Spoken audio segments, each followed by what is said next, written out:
Hi, how are you? I hope you're doing okay today. I wanted to talk about some things. I know it's been difficult for all of us. So many people have lost so much in these last year and a half, 2 years, whatever it is for you. Life is full of struggles, but I wanted to talk today about some things that you could do to help yourself right now while we're all going through all of these extra struggles, all the regular life struggles, and then we've got all these other extra struggles that we're all going through. So we're going to talk a little bit about nurturing yourself, nurturing your mind, body, and spirit. The definition of nurture is to care for or encourage growth and development, to help or encourage the development of, or to cherish a hope, belief, or ambition. I want you to keep that in mind while we're talking about nurturing our minds, bodies, and spirit. While I was doing some research looking at nurturing and what it means, I found this amazing list, and I want to take this list and I want to apply it for you to think about personally for yourself. How do you nurture someone is what I was not nurturing, but researching. And I found this list. The first thing is practice gratitude, and I'm going to add for yourself. The second thing is learn to forgive yourself. Be compassionate with yourself. Accept others and yourself. Create rituals together with yourself, and balance social and alone time. All of those things are so important when we're thinking about nurturing ourselves, our mind, our bodies, our spirits. And right now I feel like a wrung out towel. I feel like I have been soaked and I'm wrung out over and over and over again, and I'm just hanging there like a wrung out towel. And so when I think about the ways that we can nurture our minds, the first thing that comes to mind is that you need to know what your mind is like. You need to have awareness of yourself. You need to be willing to dive deep into who you are. And so it starts with self-awareness. So ask yourself these questions. What brings you joy? You don't have to do it, just think about it. Ask yourself that question. What brings you joy? What are you curious about? What do you want to learn? What do you want to explore? What are you curious about? And one of my favorite questions I'm going to steal from Glennon Doyle, who's one of the best authors. I absolutely love her. Who were you before the world told you who to be? Who were you before the world told you who to be? Think about that. When's the last time you felt like you could be yourself with abandon? With no restrictions, no shoulda, coulda, wouldas going on in your head. Who were you before the world told you who to be? I used to think I wasn't a curious person because I defined curious as someone who's an adventure seeker, who's out there doing all the time and jumping out of planes and making all these experiences for themselves. But I realized that I am a curious person. I soak in learning. I want to know all the things. I can have a conversation with people about most things. If it interests them and they can talk to me about it, I want to hear. I want to know what's going on. And I was thinking back to these pivotal moments in my life through the years, and a lot of them, these are things that inspired my curiosity. When I was 13, I got to be a nanny for a family that I worked with, that I babysat for, that I knew through church. But they took me with them to Florida. And it wasn't the first time I had been on a plane, but it was the first time I had been to the beach. And I was able to go to the beach, and I was able to go to Disney World. And my mind opened up to the world in ways I had not experienced it before. And I'm so grateful for that experience because I was like, I like this. I like going around and seeing how other people live. I like being able to experience these incredible things like the Disney park and the beach and finding seashells and doing all these things. It made me more curious about the world because I thought, All I had really known up until then was my life growing up in Colorado with a couple trips here and there. But mostly it was trips to see family. And this is the first time I just went on a trip to explore. And I loved it. When I was 17, I was accepted into the National Student Leadership Conference.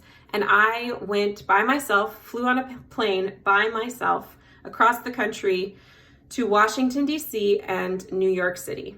This was in 2001. I went for international relations and I sat on mock UN security councils. We debated world issues like birth control and women's issues and hunger and all these things. I soaked it in like a sponge. I sat in rooms with people my age from all over the world. And I listened to their stories and I listened to how their life was. And I just could not believe that we all existed on the same planet. And everything was so different for them. I met these sisters who were from Cyprus, an island off the coast of Greece. And they spoke perfect English. They were incredible. I met a girl who I became good friends with while I was there. And she was from Japan. Her English was so good, I thought she was Japanese American. And when she started speaking, I could not believe that this was the first time she had ever been in the US. We went to New York City. We saw a Broadway show. We walked around Times Square. We ate delicious food. We went to, we stayed at American University, which is down in, I guess, close to the financial district, and it's blocks away from the World Trade Center. And this was 3 weeks before 9/11, 2001. And that trip and the timing of it ended up shaping so much about me and who I am. When I was 24, I went to Europe with my husband, Matt, after about a year after we got married. We went to London, Paris, Nice, and Santorini, Florence and Santorini, Greece. And we went for 3 weeks. We ate all the food. We walked around all the places. We visited all the things. We met so many people. We went on trains and we took a train through the French countryside and we sat on the Mediterranean coast and we ate pizza at the foot of the Duomo in Florence, and we saw Michelangelo's David, and we went to the Louvre, we went to the Musée d'Orsay, we went and saw the original Impressionist paintings by Van Gogh and other artists, Monet and Renoir, and it was absolutely incredible. I stood underneath the statue of Mary and baby Jesus in Notre Dame Cathedral in Paris, and I wept. I felt so connected to art and the culture, and I felt so connected to the universe. And I loved it. It made me fall in love with humanity. It made me fall in love with history. It made me realize that the world is a really big place. When I was 25, we moved to Nashville. I grew up in Colorado, and we moved to Nashville for the music business. My husband is a musician, and it's been in a lot of ups and downs and all arounds and all the things, but he's a full-time musician, and we still live here in Nashville. But I had to move away from the lessons I learned from moving away from my family, who I've always been very close to, are lessons that have shaped and transformed me as a person and have made me more curious about the world. I was forced to go outside my family circle to seek true connections. And by doing that, I have had relationships that have absolutely blessed my life and transformed who I am. I have had experiences and conversations. My mind has been opened up. I have had to push myself when it was uncomfortable, because I'm a person who needs connection. And if I don't have it, I can get depressed and I really struggle. And I need to seek out connections outside just my personal relationships, like with my husband and kids. I need friends of all genders. I love talking to people and hearing their stories. And I love the curiosity of humans, and I love watching documentaries about people who do the craziest things that I would never do, but I love hearing their stories about what they're doing. And I just realized that I am curious. I am a curious person. I want to know. I want to know it all. But my curiosity has sparked travel, social and cultural education. I'm a very observant person. I'm pretty good with languages. I speak a little bit of French, and I am very assertive, and I'm not afraid to speak up if necessary. And those things have served me very well while traveling and learning more about the world and the people in it. When I think about nurturing my mind, because, mind, body, spirit, that includes coming to terms with and being okay with and accepting the fact that I have anxiety. And the anxiety that I have has compounded since I've become a mom. I used to be able to watch SVU and Criminal Minds, but ever since I've become a mom, I just can't. I can't anymore. I put myself into every scenario. I put my kids into every scenario, and I can't let it go. But my anxiety is a part of who I am. And I've learned that as I accept that and just am willing to move forward with that as a part of me, and knowing that that is something that I deal with, I have been able to just kind of let go of the stigma inside my own head and accept that that is a part of me. And I do know how to cope with it. There are times when it's harder than others. There are times when my anxiety is higher than others, where it feels so heavy some days. It just weighs on my chest like a weight, and I feel like I can't lift it. But I know the tools for me that work when that happens. I know what I need to do for myself. And so I take those steps. I do those things. And when I need to just allow myself time to rest, I rest. I wanted to share, there is a book by Charlie Mackesy called The Boy, the Mole, the Fox, and the Horse. And it's a beautiful book. These incredible illustrations. He's a beautiful artist. And then each of the pages can be kind of on their own. And then if you read it from front to back, it's just a little story as well. But I wanted to share one of the pages from Charlie Mackesy. What's your best discovery? Asked the mole. That I am enough as I am, said the boy. Isn't that beautiful? Thank you, Charlie, for your work. It's just been transformative for me these last few months since I discovered you. I am enough as I am. Also, to me, translates into I am not too much. You are enough. For me, it's not been that I haven't felt like I'm not enough my whole life, although I do struggle with that. Most of it translates for me into I am too much. I'm an extremely passionate person. I am passionate about everything that I care about. Family, Harry Potter, reading, love, connection, people, social justice. I'm passionate about those things. Hamilton. Let's not forget Hamilton. I am passionate about those things. And being such a passionate individual has been difficult at times because there are people, even who I love very dearly, who when I get to a certain level of passion, it shuts other people down because it makes them feel embarrassed. It makes them embarrassed because I'm showing so much emotion. And even those people who love me don't necessarily always know how to respond to the passion that I'm willing to show and the vulnerability I'm willing to express. And that can translate sometimes into laughter. It can translate into smirks. It can translate into little aside comments to each other or faces or things like that, where I can see that they're kind of like, oh, well, okay, we get it, Steph. And those things it's just one of the quickest ways to cut someone's heart, right to the heart.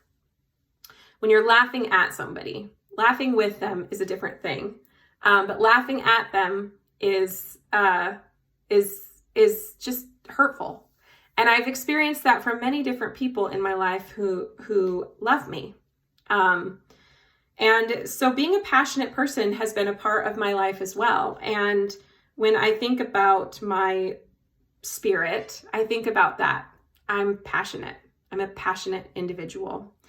Andi Kolber, her work has also really carried me through these last couple of years. She is a therapist from Colorado, and she has this book called Try Softer. And it has been such a teaching tool for me the last year and a half. I highly encourage you to read it if you have not. She talks a lot about how we're all pushed to go, be busy, try harder, work harder, do better, blah, blah, blah. But how she had a therapist who actually told her one day when she said she was just trying so hard to try softer. And that has shifted and shaped the way that she has moved forward in her life. And she shares a lot of that wisdom with us. But she talks about an idea in here, and it's paying compassionate attention to ourselves. When you think about yourself, do you give yourself attention, or are you only being critical? I want you to think about that.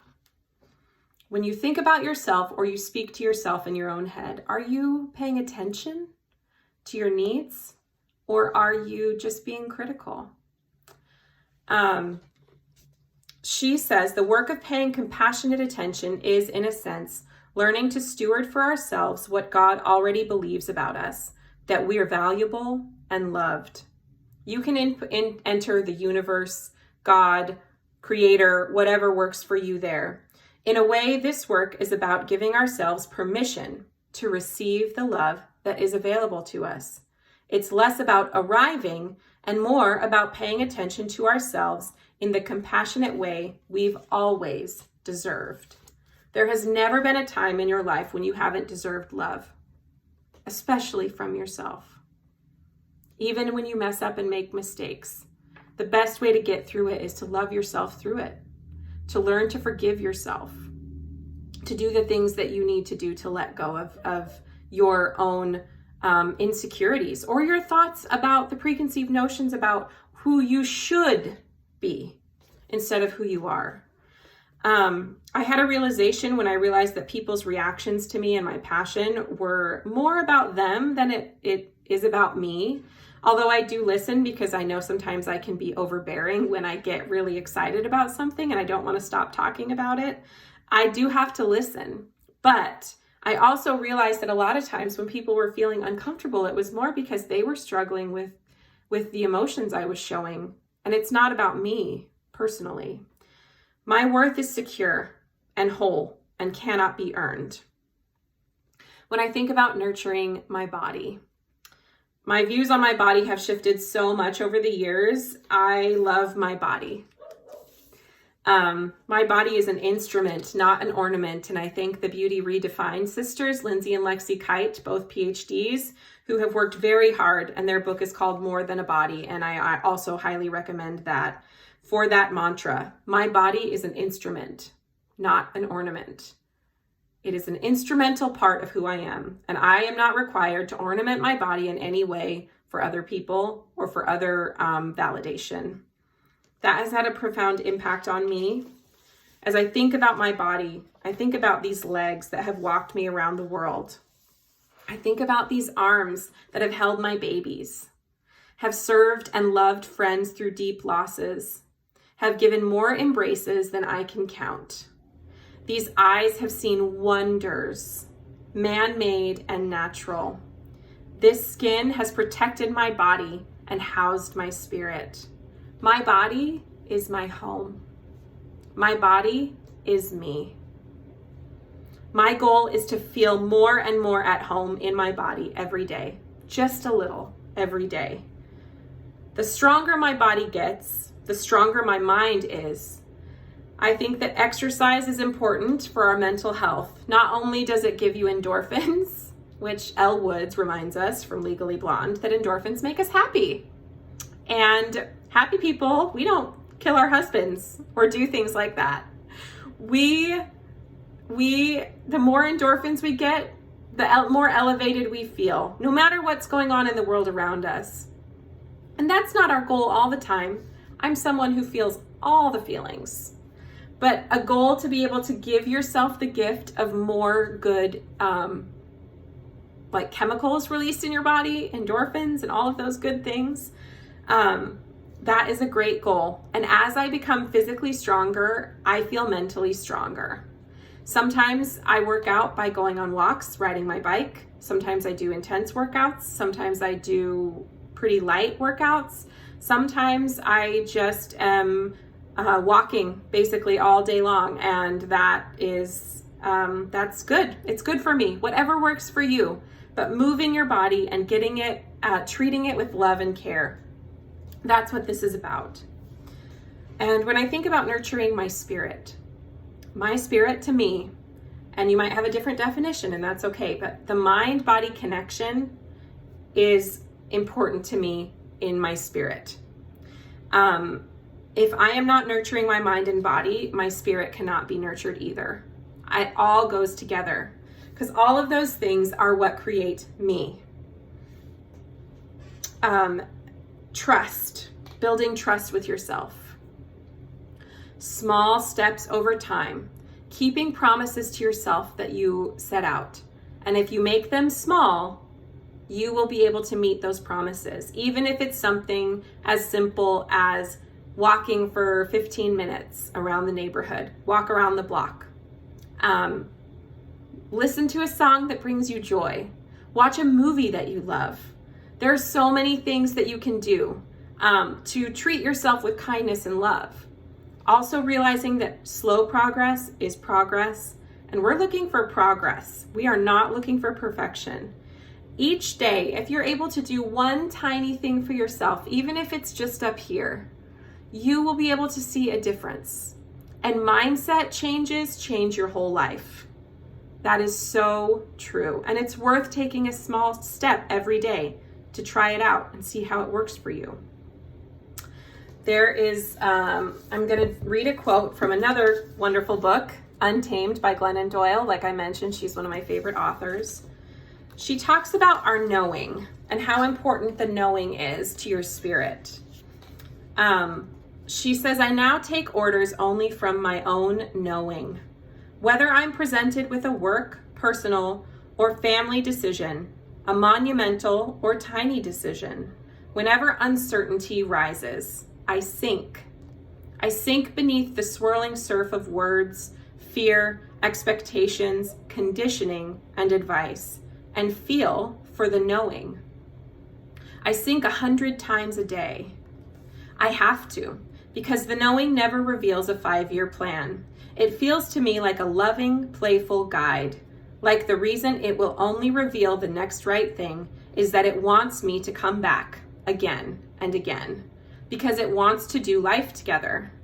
After many years, I'm developing a relationship with this knowing. We are learning to trust each other. If you think about your own knowing, when are the times in your life that you have felt most connected to yourself? And think about those moments and what it was that created that moment for you and how you can find that knowing inside yourself. I'm learning every day to pay attention to my knowing and what it means to me. So we set tiny goals, but we don't beat ourselves up if we don't meet those goals. We don't drop the goal if we don't meet it. We just change it. We might need to look at it through a new lens. We might need to give it a new avenue. We might need to shift it and change it so it actually fits our life situation. Set goals, but don't beat yourself up if you don't meet those goals.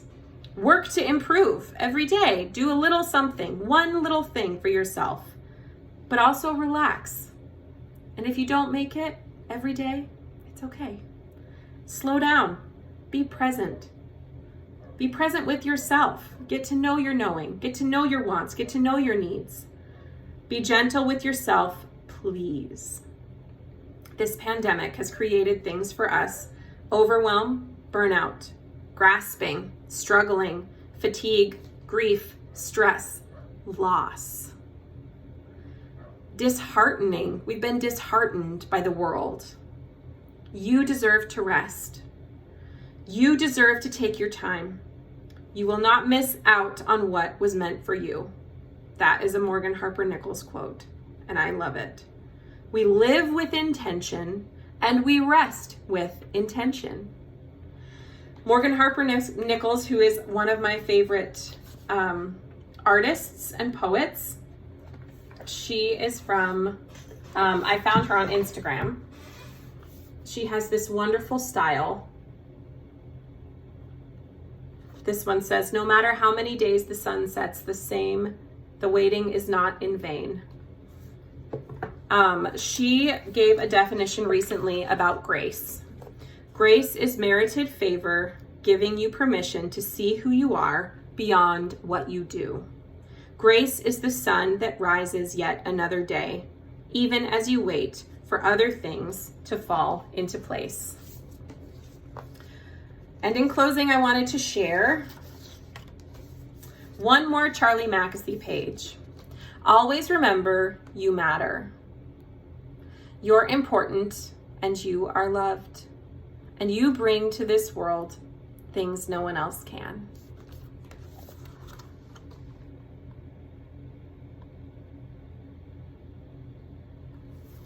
Please remember that. Give yourself the time to nurture your mind, your body, your spirit. Your soul will thank you.